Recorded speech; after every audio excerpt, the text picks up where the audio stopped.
Imagine misunderstanding your partner deepest feeling, not because of what they say, but because of what they didn't say. Usually when people think about international relationship, they always think about obvious differences, language, food, traditions, but in reality, the hardest differences are invisible.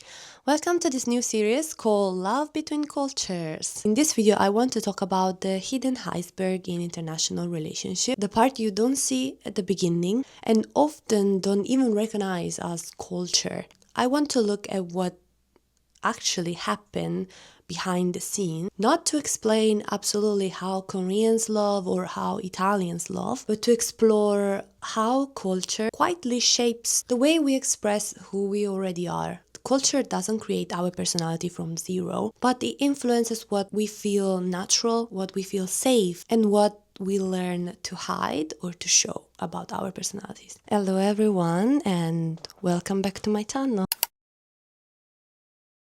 I think international relationship always start with the visible differences like food, language, gestures, and all these are the visible part of the iceberg. Under the surface, each person carries a much more deeper world. Values, emotional patterns, expectation, also unspoken rules learned over a lifetime. And all of this often hides behind things that feel like personality, coincidence, or just how someone is. When my husband and I first started dating, I don't remember a particular moment when I thought, oh, this is a culture difference. There were no dramatic shock, no big misunderstanding, no clear contrast between us. But what I remember instead is confusion. We like the same food, we enjoy the same activities, we love a clean house. So on the surface, we felt really similar. But emotionally, we react differently, we processed stress in completely different ways, and we also handle the tension in opposite ways. In the beginning, I thought it was just personality, and partly it was. But over time, I realized that what I was calling personality was often shaped by something deeper, by how we were taught how to express emotions, handle responsibility, and relate to others. I'm not talking about rules, stereotypes. I'm talking about learned patterns. Culture doesn't decide who we are, but it influences how our personality takes shape, what feels natural, what feels awkward, and what we learn to suppress and express. So relationships are like a huge iceberg. What you see at the beginning of a relationship is the surface of the iceberg, habits, preferences, lifestyle. But underneath, there is a world of value, emotional reflex, and unspoken expectation. And the real challenge in the international relationship is not the surface part. It's recognizing when a small moment is actually connected to something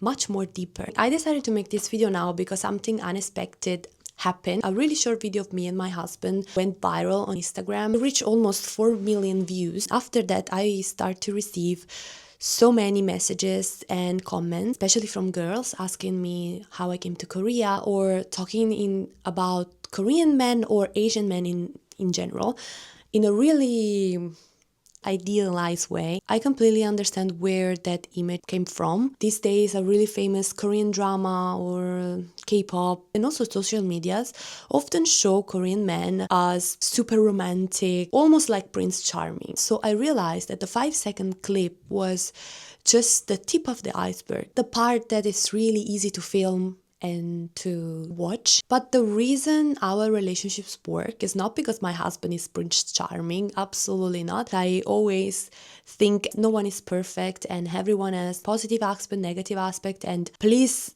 don't generalize. I actually don't want to say this, but because they're Asian or because they're Korean or because the social media show you that type of men doesn't mean that this is the reality, of course.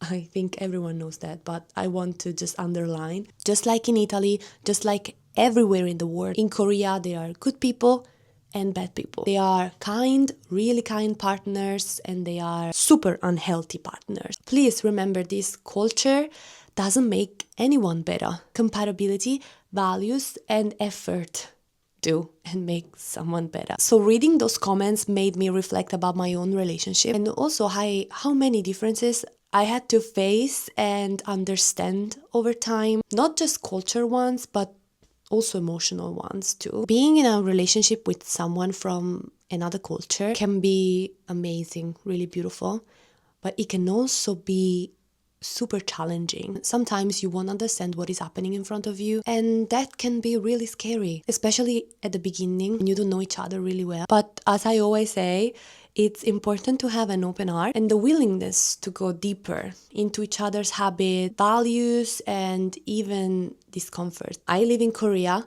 so I'm learning my husband language and culture. At the same time, I deeply appreciate that my husband is putting an effort to learn my language, Buonissimo.